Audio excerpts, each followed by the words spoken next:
What up, YouTube? We are back again with God-free Bible study on my channel, Skepticus. I am Adam of Nola, and today we are starting in at Exodus 21. We just went through Exodus 20, which you may know more colloquially as the Ten Commandments. And in case you thought those were all the commandments, no, those were just the first 10. It's like the Bill of Rights. You got the Bill of Rights, but that doesn't mean it's all the amendments to the Constitution. And similarly, the 10 Commandments is not all of the commandments from God. Oh no, there's a lot more commandments, and we're going to get into those here. Last time we only went through Exodus 20. I think it's the first time that I've done one chapter in an entire episode. I don't plan to continue that streak or make a streak out of it. Normally we get through 3 or 4 of these chapters in an episode. But the 10 Commandments, oh boy, there's a lot to dive into there. So we'll see if we can get through more today. Before we dive in, I want to thank our returning sponsor today. It's been absent for a few episodes, but today we have, again, Brandy Milk Punch. A wonderful drink for Nola, a wonderful drink anywhere. It's all creamy and yummy, and it's totally devoid of God's hatred. So, here's to you, Brandy Milk Punch. So, without further ado, let's dive back into Exodus, starting at 21. This is the law concerning slaves. Ooh, goody. Goody, that's a good one. That's a good one. Yep. This is, to make sure we have the proper context, this is still God speaking directly. It's all in quotes, literally. These are supposed to be the direct words of God. Keep that in mind. These are the ordinances that you shall set before them. When you buy a male Hebrew slave, he shall serve 6 years, but in the 7th he shall go out a free person without debt. If he comes in single, he shall go out single. If he comes in married, then his wife shall go out with him. If his master gives him a wife, and she bears him sons or daughters, the wife and her children shall be her master's, and he shall go out alone. But if the slave declares, I love my master, my wife, and my children, I will not go out a free person, then his master shall bring him before God. He shall be brought to the door or the doorpost, and his master shall pierce his ear with an awl, and he shall serve him for life. When a man sells his daughter as a slave, she shall not go out as the male slaves do. If she does not please her master, who designated her for himself, then he shall let her be redeemed. He shall have no right to sell her to a foreign people, since he has dealt unfairly with her. If he designates her for his son, he shall deal with her as with a daughter. If he takes another wife to himself, he shall not diminish the food, clothing, or marital rights of the first wife. And if he does not do these 3 things for her, she shall go out without debt, without payment of money. Those are the laws concerning slaves. And there will be, of course, other references to slaves. We already had 2 direct references to slavery and slaves in the 10 Commandments. But in case you had any doubt whatsoever that God loves slavery, this is it. God hearts slavery. Yes, he does. He really does. He loves his slavery. He talks about his own people as slaves, and he's now telling you, here's how you deal with your slaves. Where do we start with this? You will hear a lot of Christians, the apologists, will try to tell you that this isn't the same kind of slavery as we had in the American South. This is not chattel slavery. And they'll point towards here, like, when you buy a male Hebrew slave, he shall serve 6 years, but in the 7th he shall go out a free person without debt. They will try to tell you that all these references to slavery in the Bible are really just indentured servitude. And to be clear, I think indentured servitude can still be pretty gross. But the idea is that you're not lifetime property and your kids don't become property, etc. It's more like a contract. But that's BS. That's complete BS. And you'll see it right here. And they also will try to make this sound like this is the sign of a good and loving God because you can only have your Hebrew slave for 6 years. What a great God he is. But no, that's not what we're talking about here. Before I get into the specifics of this, I want to reiterate something that I said in the last video about the 10 Commandments, which is, why is it that you don't see this on the courthouse steps? Why is it that they don't want this plastered in the schoolrooms of young children in America?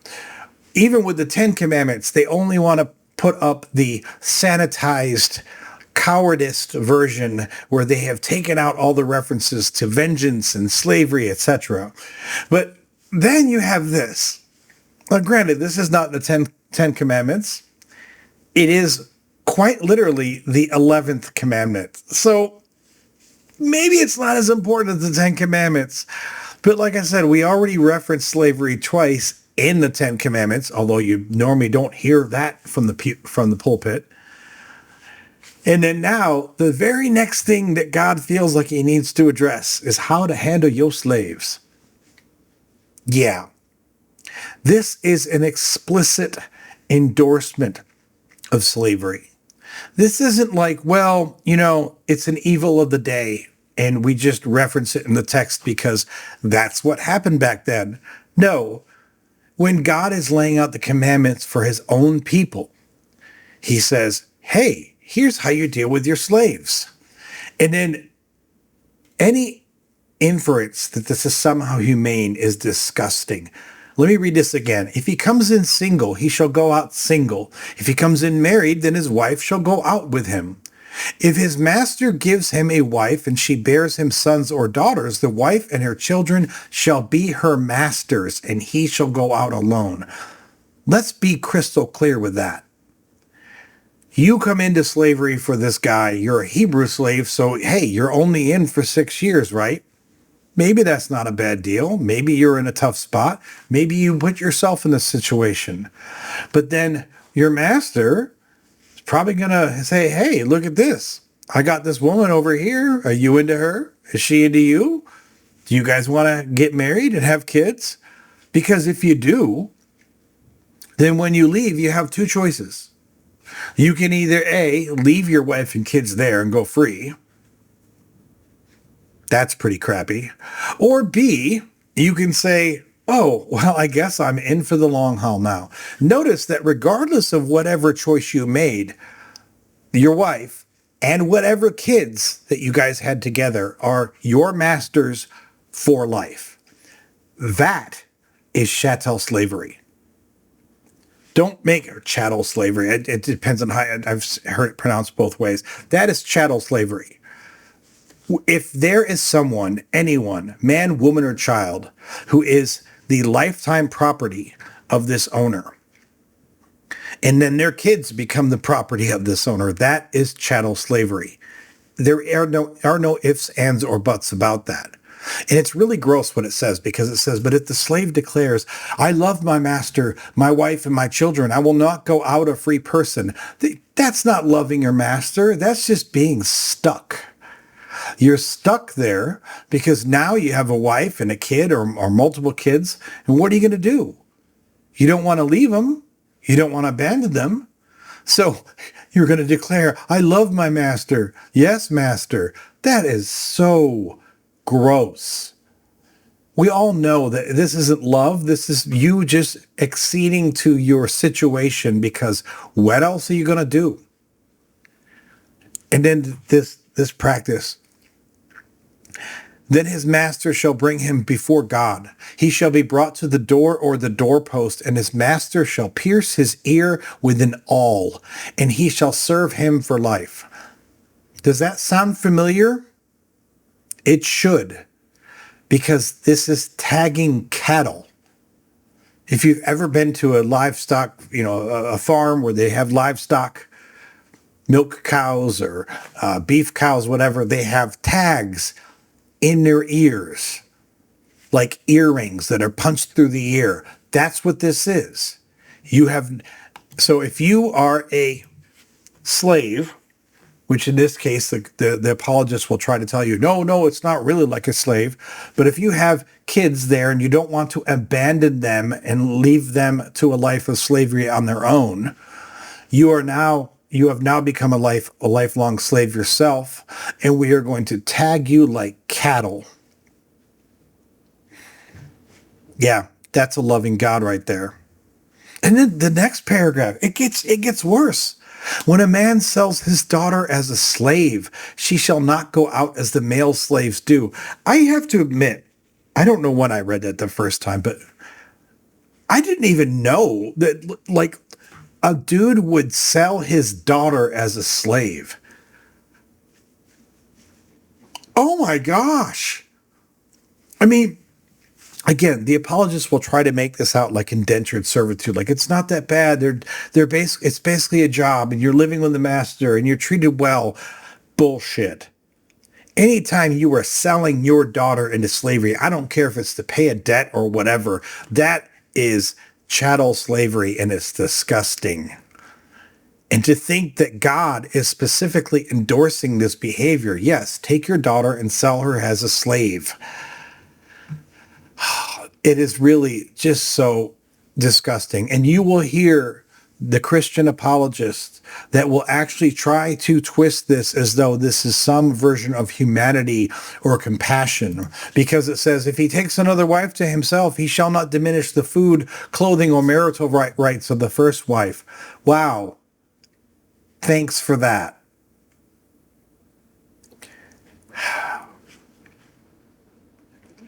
This is your loving God, Yahweh. Yay. Let's move on to 21. Now we're going to go through the law concerning violence.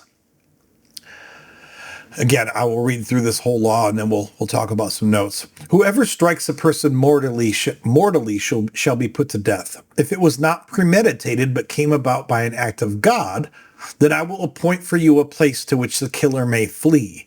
But if someone willfully attacks and kills another by treachery, you shall take the killer from my altar for execution. Whoever strikes father or mother shall be put to death. Whoever kidnaps a person, whether that person has been sold or is still held in possession, shall be put to death. Whoever curses father or mother shall be put to death. You don't noticing a trend here? Yeah.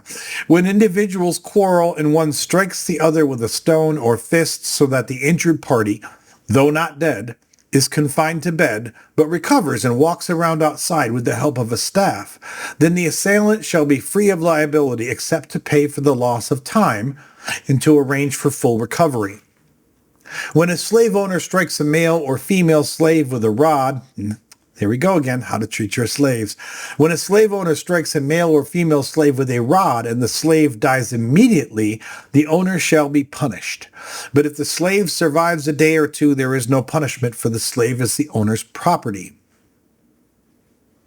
When people who are fighting injure a pregnant woman so that there is a miscarriage, and yet no further harm follows, the one responsible shall be fined what the woman's husband demands, paying as much as the judges determine. If any harm follows, then you shall give life for life, eye for eye, tooth for tooth, hand for hand, foot for foot, burn for burn, wound for wound, stripe for stripe. Can we not add some more things there? I mean, toe for toe, hair for hair. I mean, okay. When a slave owner strikes the eye of a male or female slave, destroying it, the owner shall let the slave go, a free person, to compensate for the eye.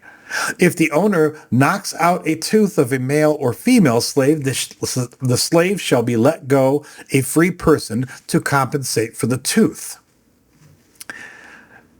Now, before I get into these specifics, I will say that some of this sounds pretty damn harsh. Put to death, put to death, put to death, dragged out for execution. I'm not going to get, I'm not going to be too harsh on that. Not because it sounds good, but I understand. These are old timey things. This is olden days.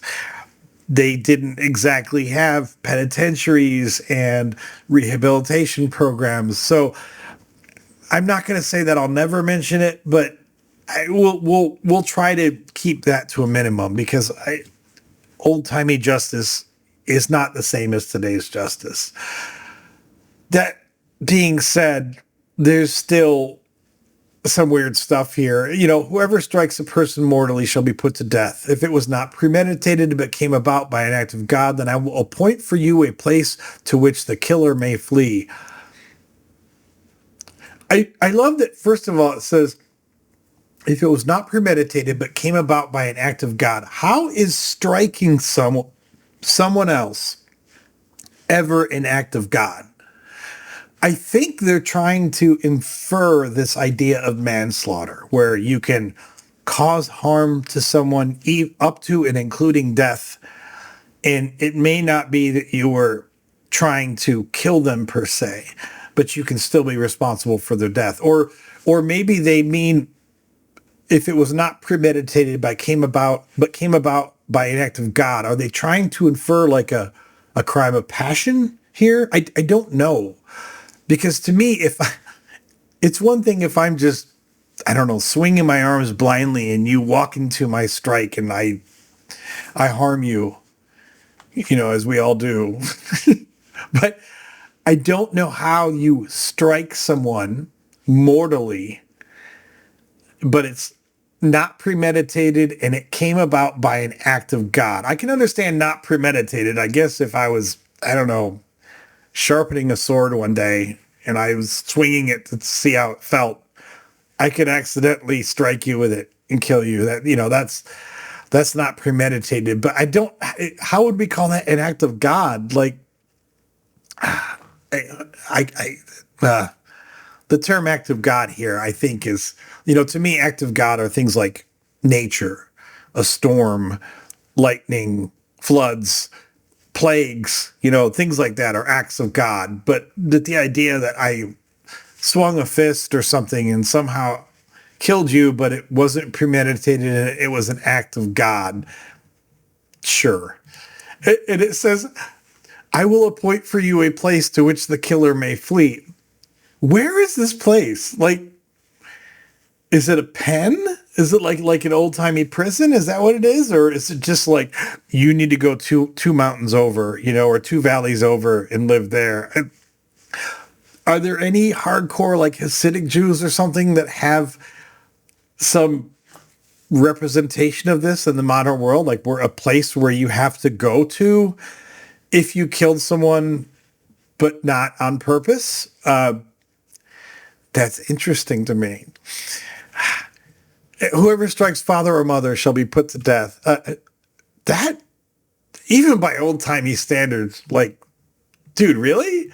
It doesn't say whoever kills their father or mother shall be put to death, or whoever murders their father or mother. It says whoever strikes father or mother shall be put to death. Again, I know this is old-timey, but you don't want to put any conditions on that whatsoever. I mean, there are, unfortunately, parents who abuse their children horribly. And it happens today. I'm sure it happened then. That's not a 21st century invention, unfortunately. So at some point, no matter what your parents have done to you in terms of abuse, if you ever so much as strike them, not murder them, not maim them, just strike them, which, I mean, in the most extreme could include a slap. I don't think that's the spirit of this law, but I mean, a slap could still be considered striking someone. If you slap your dad, you were to be put to death. Just to be clear, I understand the idea, like, dude, don't be abusing your parents. Don't be, respect them, honor them. Certainly don't hit them. In 99% of the cases, you should not be hitting your parents or anyone else. And considering that, especially once you're grown, your parents are probably more frail probably much easier to abuse them if you had it in mind to do so. So generally speaking, of course, yeah, don't ever hit your parents. I mean, I don't condone striking your parents, but just the fact that there are no conditions on this whatsoever, it's just whoever strikes father or mother shall be put to death. Okay, and then it goes, whoever curses father or mother shall be put to death. And I don't know if this means like the old-timey curse of like, if you say like, I have cursed you, that these are the horrible things that will happen to you. Or if it just means like cursing like, hey dad, you're an asshole. Like, do those both count under this? I'm not sure. Of course, either one, even by old-timey standards, I can't condone this. You know, even if I said to my dad, you will live the rest of your days in misery and you will walk this earth homeless and hungry, which is just words. Even if I did that, and the punishment shall be that I'm put to death. Okay, sure. And then to get into this assault thing, essentially. So when individuals quarrel and one strikes the other with a stone or fist so that the injured party, though not dead, is confined to bed, but recovers and walks around outside with the help of a staff, then the assailant shall be free of liability, except to pay for the loss of time and to arrange for full recovery. That's interesting and pretty sad, because basically what they're saying is if you assault someone physically, strike the other with a stone or fist so that they're not dead, but they're confined to bed, but they do recover, then the punishment, the assailant shall be free of liability except to pay for the loss of time and to arrange for full recovery. I mean, basically, they're just treating full-out assault like a civil matter. That's it. It doesn't even say how quickly you need to recover. So if someone strikes you with a stone or a fist so that you're not dead, but you're confined to bed, but recovers and walks around outside with the help of a staff, all they have to do is pay for lost time. Even if you were in bed for 5 years recovering, I mean, it also says if you recover and can walk around with the help of a staff. In other words, you could even be permanently maimed by the assault. Nevertheless, if you can eventually recover and walk around outside with the help of a staff, then the assailant is free of liability except to pay for loss of time and to arrange for full recovery. Wow. Okay. Justice. Yeah, that's great. When a slave owner strikes a male or female slave with a rod and the slave dies immediately, the owner shall be punished. This paragraph is so gross. This is the biblical idea of compassion, especially when it comes to slavery. All right? Because it says, if they strike a male or female slave with a rod and the slave dies immediately, the owner shall be punished. But if the slave survives a day or two, there is no punishment, for the slave is the owner's property. The idea here is very simple. You can hit your slaves all day. You can abuse them all you want. You can't abuse them out of anger, like this passionate, horrible beating that ends up in them dying. You can beat them in such a way that they don't die, and there is no punishment for that. You can beat them in such a way that they die a week later. There's no punishment for that, because it says, but if the slave survives a day or two, there is no punishment, for the slave is the owner's property. And you want to tell me that this is some kinder, more benighted form of slavery than what we saw in the American West, that this is somehow better than chattel slavery? Bullshit. This is no better. And this just codifies it right here. If you beat your slave, as long as he can survive a day or two, it doesn't even say in what state. It doesn't, like the previous paragraph, it doesn't say he has to be able to walk around with the help of a staff. If he is clinging to life in a coma for a week and then dies, no punishment. He's your slave. Do with him what the hell you want. Just as long as you don't hit him with a rod and the slave dies immediately. That's the only two things combined that are going to cause you to be punished. I don't even know what the punishment is. I'm sure you don't get killed, but there's some punishment if you hit them with a rod and they die immediately. I really don't know the way I read this. Like, what if you kick them to the point that they die immediately? Is there no punishment for that? Because it says, when a slave owner strikes a male or female slave with a rod and the slave dies immediately, the owner shall be punished. That's it. I guess if you kick them to death, if you curb stomp their head right now and they die immediately, you're fine.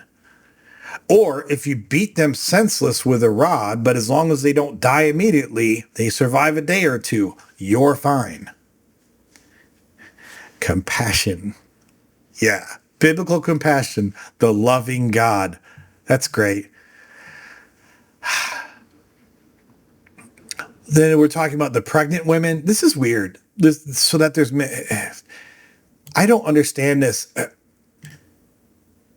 It says, if people are fighting and they injure a pregnant woman so that there's a miscarriage and yet no further harm follows, the one responsible shall be fined what the woman's husband demands. It says, if any harm follows, then you shall give life for life. But as long as, I guess the miscarriage itself doesn't count as harm. If I hit a pregnant woman and she miscarries, the miscarriage itself does not count as harm. All that matters is if there is further harm that follows. Wow. Even by biblical standards, that's gross. That's really gross. And the last thing I'll say in this section, it talks about how, if a slave owner strikes the eye of a male or female slave, destroying it, the owner shall let the slave go to compensate for the eye. If the owner knocks out a tooth of a male or female slave, the slave shall be let go, a free person to compensate for the tooth. This is going to sound kind of gross because it's never good to get beat by your slave master and you never want to lose a tooth. But man, if I was a slave and wanted to get out of there, I think I'd pull the tooth, fill my mouth with some bloody, like a bloody or a tomato or something, and then start something with the slave master. Because as soon as he hits me even a little bit, I'm like, oh, and I'll, spit the tooth out. And you're like, you knocked out my tooth. Now I get to go free. That's still a horrible thing to have to deal with. But given the trade-off of either living as a slave or losing a tooth so you can go free, I think I'd pull a tooth. I don't know. Although pulling a tooth in biblical times sounds pretty nasty too. I don't know. And finally, in Exodus 21, there's laws concerning property, which is interesting because it wasn't that we just talked about the slaves multiple times. Why is that not under laws concerning property? Because you clearly said their property, but okay. When an ox gores a man or a woman to death, the ox shall be stoned, and its flesh shall not be eaten, but the owner of the ox should not be liable. I guess I should have silenced my phone. So the owner of the ox should not be liable. If the ox has been accustomed to gore in the past, and its owner has been warned but did not restrain it, and it kills a man or a woman, the ox shall be stoned, and its owner shall be put to death. If a ransom is imposed on the owner, then the owner shall pay whatever is imposed for the redemption of the victim's life. If it gores a boy or a girl, the owner shall be dealt with according to the same rule. If the ox gores a male or female slave, the owner shall pay to the slave owner 30 shekels of silver, and the ox shall be stoned. A couple notes real quick. First of all, the 30 shekels of silver. There it is spelled out in the Bible. The price of a human life, or at least a life if you're a slave. According to God, that's what your life is worth, 30 shekels of silver if you're a slave. How much ox goring is going on here? Like, it makes it sound like there's this horrific epidemic of ox goring just happening all over this, these, depending on the counts, tens of thousands or hundreds of thousands or millions of Hebrews in the desert. And I guess they have livestock, although I don't know how they're surviving in the desert. Or maybe this is all for when they get to Israel. I don't know. But there's a lot of detail here about ox goring. Like, was this like a common thing every day? Like, oh, did you hear about Tony? Yeah, he got gored by an ox again. Like, I guess it was maybe like the car accident of its day. Like, it's a sad thing and it's traumatic and it can actually lead to really, really bad things. Normally it's like, Joe got a car accident. Oh, he broke his leg, but otherwise he'll be fine. Oh, Shechem, got gored by an ox. Yeah, it's the second time this year, but he's recovering. Like, I guess this was a big pandemic. And then this stoning of the ox. This is the silliest, stupidest. I'm sorry, I can't be respectful about this. We have to stone the animal. I understand that if an ox gores somebody, especially if they have a habit of this, you put the ox down. I mean, they do this today. If a dog bites someone, they can put they usually put the dog down. Or if some other wilder animal attacks someone, if they catch the wild animal, they put it down. And that's sad, but I understand why it's done. But we have to stone the ox. Come on, man. Just stick a knife in it or something. Like what is the point of stoning an ox? Stoning is what you do is like this final. You stone someone for two reasons. One is you want it to be like this final lesson to the person who did something bad. Like, you're going to die by this horrible public execution. And the other reason you stone someone is that you want the community to actually participate in the execution, which I would never advocate stoning someone. But, if you have a pedophile, a child molester in your group, and if the biblical thing said, hey, you all take him out and stone him, I would understand that. I mean, I don't think we should do that today, but I would understand if it was in the text. But why the hell are you going to stone livestock? That's just stupid.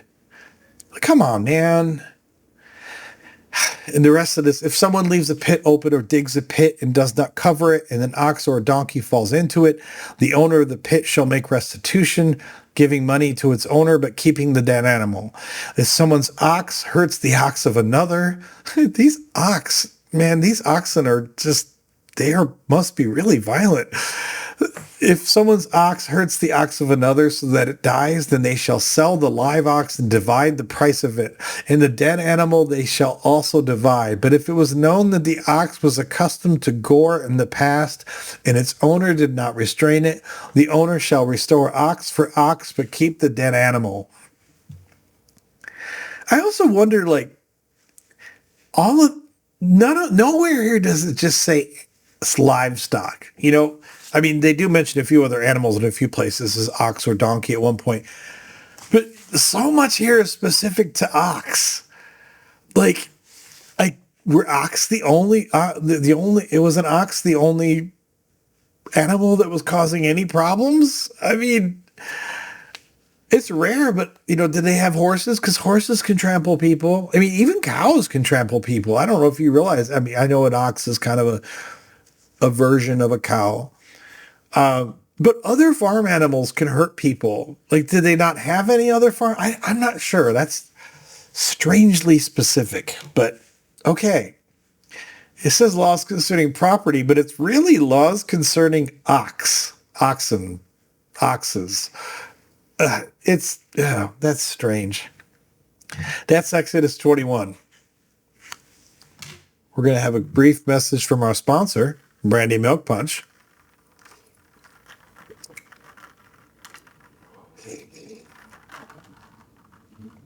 Got to wet the whistle. It's important. And now we'll get into Exodus 22. Laws of restitution. Oh, goody. We're starting in with the ox again. When someone steals an ox or a sheep, and slaughters it or sells it, the thief shall pay 5 oxen for an ox and 4 sheep for a sheep. If the thief is found breaking in and is struck dead, no blood guilt is incurred. But if it happens after sunrise, blood guilt is incurred. Wait, what? So if the thief breaks in and is breaking in and struck dead, no blood guilt is incurred. But if it happens after sunrise, blood guilt isn't incurred. I guess I understand what this is trying to convey. It's the idea that if someone's breaking in at night, it feels more dangerous. You can't see what's happening. You're probably more likely to strike someone in the dark because it's an intruder. I guess they're implying that during the day, you should have more restraint. But it's weird because previously, the penalty for this is death. The penalty for that's death. But apparently, if someone breaks into my pens in the day and tries to steal an ox, I can't kill them.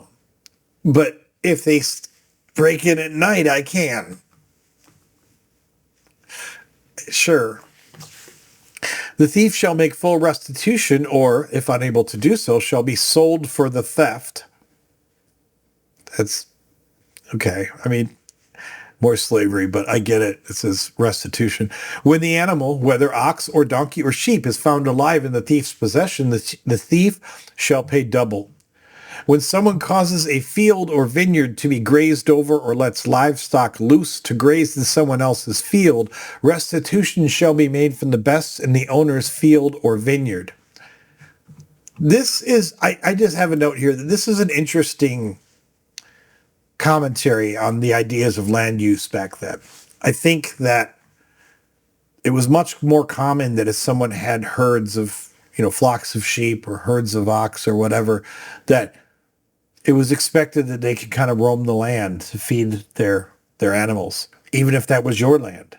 Because this law talks specifically about if they come over and they cause a field or vineyard to be grazed over or let livestock loose to graze in someone else's field, restitution shall be made from the best of the owner's field or vineyard. Okay. When fire breaks out and catches in thorns so that the stacked grain or the standing grain or the field is consumed, the one who started the fire shall make full restitution. Again, some of these are strangely specific. I don't know why. You would just think when fire breaks out and catches so that any of your property is consumed, the one who started the fire shall make restitution. I mean, why do we need to be specific about catching in thorns so that the stacked grain? Why is it just, if you burn my shit down, you should pay me back? How about that? No matter what it is, whether it's stacked grain or a house or an ox or whatever. And it shouldn't matter if it catches in thorns. What if it catches in hay? I mean, it's strange. When someone delivers to a neighbor money or goods for safekeeping and they are stolen from the neighbor's house, then the thief, if caught, shall pay double. If the thief is not caught, the owner of the house shall be brought before God to determine whether or not the owner had laid hands on the neighbor's goods. In any case of disputed ownership involving ox, donkey, sheep, clothing, or any other loss of which one party says, "This is mine," the case of both parties shall come before God. The one whom God condemns shall pay double to the other. So I think it's interesting because remember I said everything seems strangely specific. And this is the first time in any of these laws we see this kind of general language where it says in any case of disputed ownership involving ox, donkey, sheep, clothing, or any other loss of which one party says this is mine, the case of both parties should come before God. So, I mean, you could even simplify that further and just say, in any case of disputed ownership, the both parties shall come before God. Full stop. But it's like they're finally realizing maybe we don't have to write a law for ox and a law for sheep and a law for dog, and maybe they just say, hey, any loss at all. And I wonder too, because it says the one whom God condemns shall pay double to the other. That feels ominous. Because normally when God condemns someone, he's like, okay, I kill you now. So does that mean that you pay them, and then once you paid them, then he kills you? Or like, what is God condemning? Or does God condemning just mean that God finds you guilty? I don't know. When someone delivers to another a donkey, ox, sheep, or any other animal for safekeeping, you could have just said when they deliver an animal. It would have been so much easier. And it dies or is injured or is carried off without anyone seeing it. An oath before the Lord shall decide between the two of them that the one has not laid hands on the property of the other. The owner shall accept the oath, and no restitution shall be made. But if it was stolen, restitution shall be made to its owner. But if it was mangled by beasts, let it be brought as evidence. Restitution shall not be made for the mangled remains. When someone borrows an animal from another and it is injured or dies, the owner not being present, full restitution shall be made. If the owner was present, there shall be no restitution. If it was hired, only the hiring fee is due. See, part of the reason I think that some of these things are so specific is because I alluded to this before, that you can tell me all day these are the words of God. These feel a lot to me like the words of Moses, who's trying to lay down laws so that he doesn't have to sit there all day with a million freaking people and run the court system. And if he just says, hey, these are the laws I came down with, they may not want to follow them. They may say, I don't think that's fair. But if he says, no, I went up on the mountain during that storm and talked to God, and here's what God told us. Yeah, here's how you handle it. Stop asking me about it. Here's the law. Like, dude, stop bothering me with this crap. Here's the law. Deal with it yourself. Social and religious laws. Still looking at time. Yes. When a man seduces a virgin who is not engaged to be married and lies with her, he shall give the bride price for her and make her his wife. But if her father refuses to give her to him, he shall pay an amount equal to the bride price for virgins. That is so freaking evil.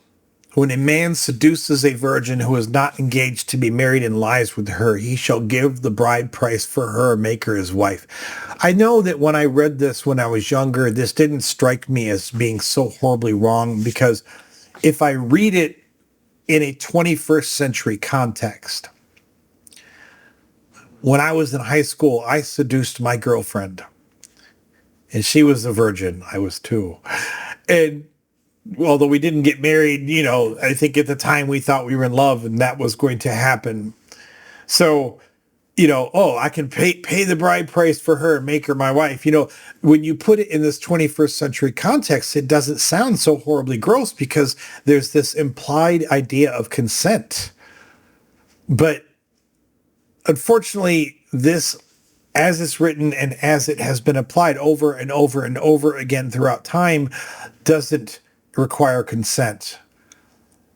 I mean, to me, the term seduces does imply a two-way street, but unfortunately, I know from experience of reading this, as this plays out over and over and again throughout time, and even in modern days and multiple societies, that basically, if a man sleeps with a woman in any way, whether it was her choice or not, whether it was outright rape or something in the gray areas or whatever, then it becomes, oh, now I can pay the bride price and you're my wife.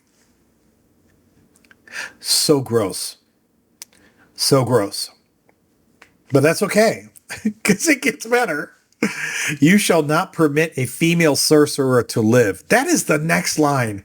We go from the man seducing a virgin who is not engaged to be married and lies with, he can buy the bride price, blah, blah, blah. And then the next line, which seems like a complete non sequitur to me, is you shall not permit a female sorcerer to live.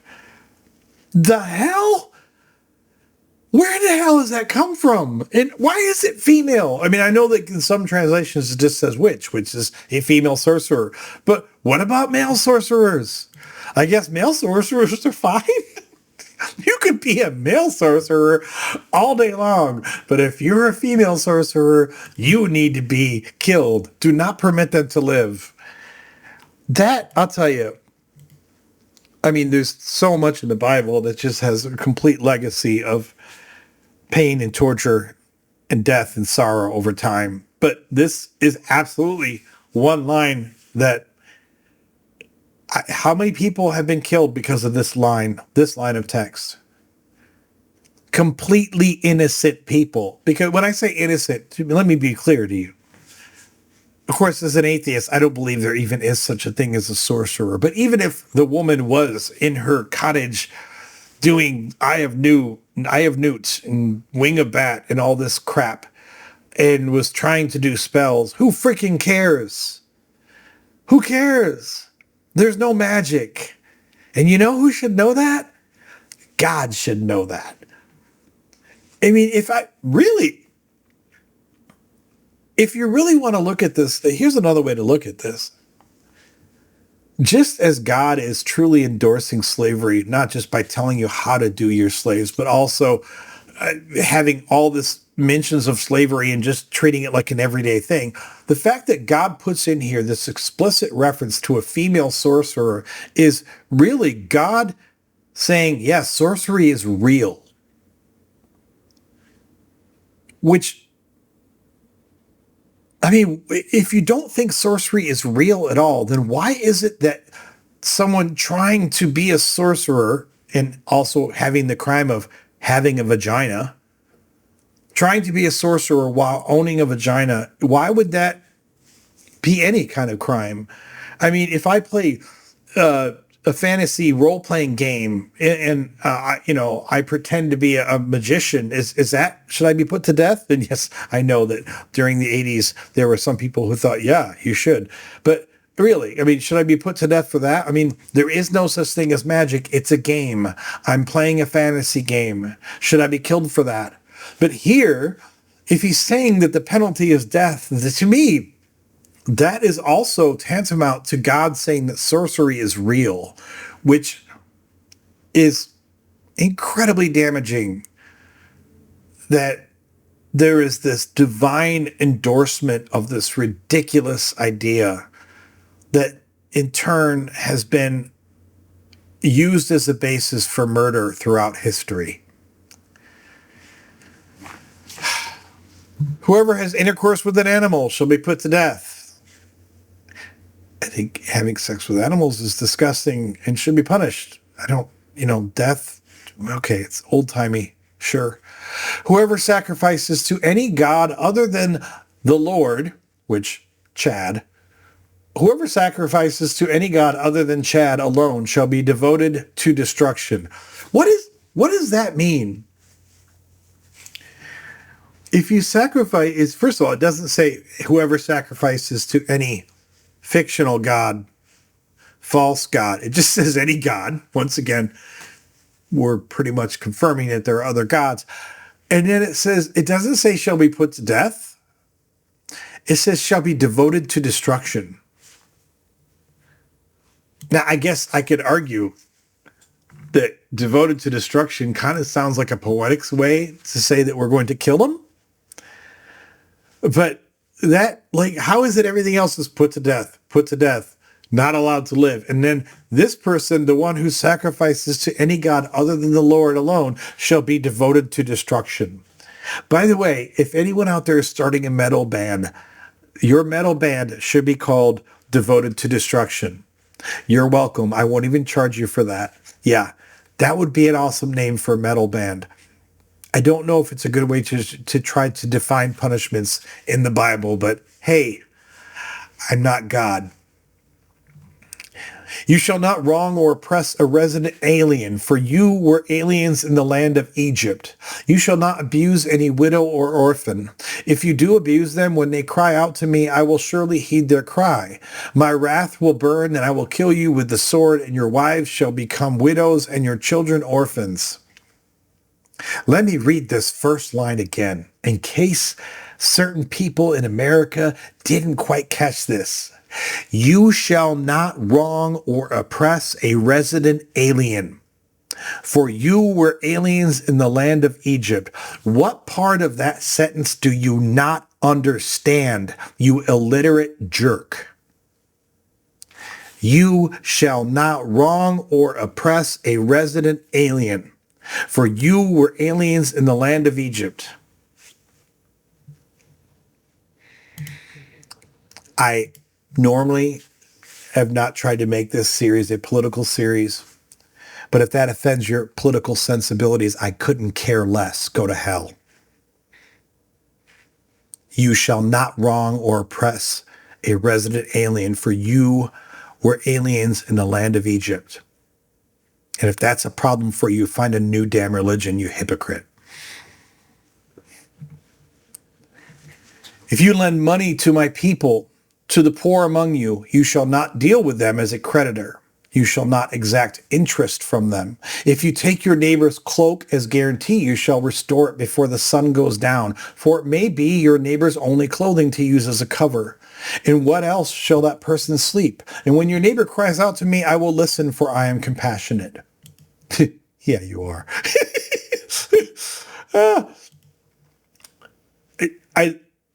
I mentioned before that these are the laws, not for mankind. These are the laws for the Israelites. And I bring this up because it says, if you lend money to my people, to the poor among you, you shall not deal with them as a creditor. It doesn't have any problem with lending money to people who are not your people and dealing with their poor as creditors. It's just don't jack over the Israelite people. And the interesting, I know that creditors are infamous for preying upon the poor, this is not a channel designed to discuss economics, but I will say that even though there are many predatory lending practices, if you just say, hey, you can't lend to them at all, that also does them harm. I'm not going to get too much into detail because I don't think you tuned in for a economics discussion, but there's some middle ground that really should be tread there that they don't bother with here, but whatever. We'll go on. You shall not revile God or curse a leader of your people. What? The fact that these two are put together in the same sentence to me is very disturbing. You shall not revile God. I mean, in the context of the Bible, I'd say, okay, I get it. Of course, he's going to say, you shall not revile God. That doesn't bother me at all. I mean, I revile your fictional idea of your God, but I get it. This is your Bible, your holy text. Don't revile God. Of course, he's going to say that. But then it says, or curse a leader of your people. So are you implying that all the leaders of our people are good and righteous and godly? Or are you implying that whether they're good and righteous or godly, or whether they're downright evil, we should never curse them because they're our leaders? I mean, there's a lot of this. As later on in the Bible, you'll see a lot of this. They're basically telling you to submit to your God, submit to your leaders, submit to your owner, etc. So I'm not shocked by this, but it's still just gross that you should not revile God. Sure, I get that. And you should not curse a leader of your people. I mean, there's a lot of leaders that are pretty freaking gross. Fine. You shall not delay to make offerings from the fullness of your harvest and from the outflow of your presses. Of course not. Because as God would say, bitch, better have my money. Do not delay to make offerings to me, damn it. The firstborn of your sons you shall give to me. You shall do the same with your oxen and with your sheep. 7 days it shall remain with its mother. On the 8th day you shall give it to me.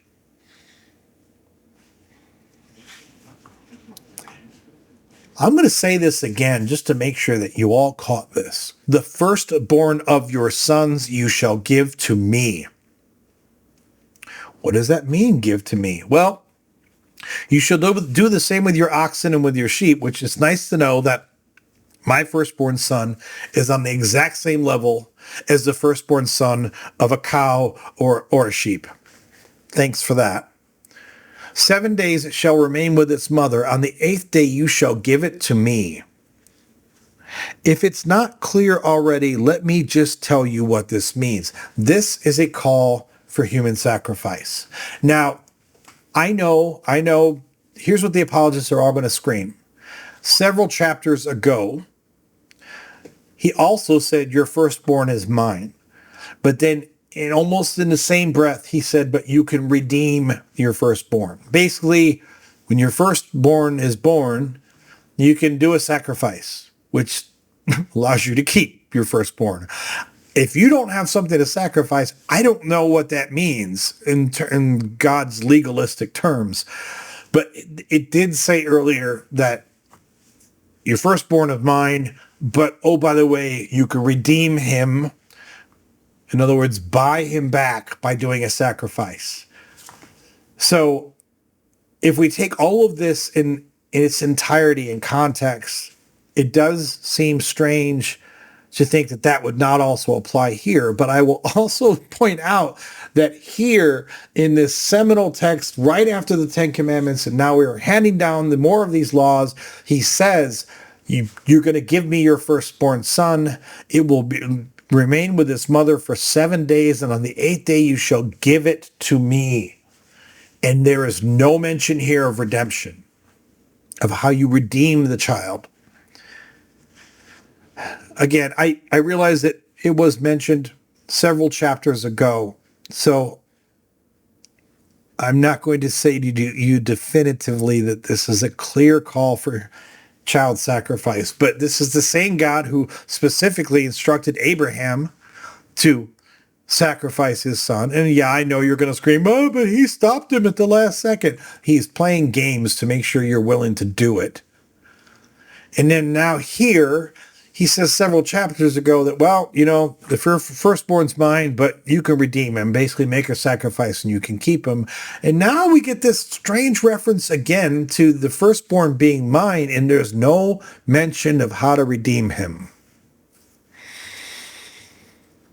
That I want to be very clear here. I don't think, from what I understand, that there is any evidence to imply that early Israelites were doing any child sacrifice.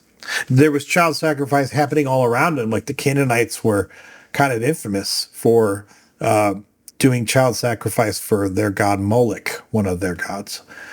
And many of the Israelites were polytheistic. That's a topic for another video. But many of them were polytheistic, whether you want to believe it or not. I'm not saying they are today, but they were then. So this statement is really sketch. It is really sketch. Of course, the Christians and the Jews are just going to say, no, that's not what it means, because I don't know how to read words. Whatever. You take it however you want. And the last line on this is, you shall be people consecrated to me, so you shall not eat any meat that is mangled by beasts in the field. You shall throw it to the dogs.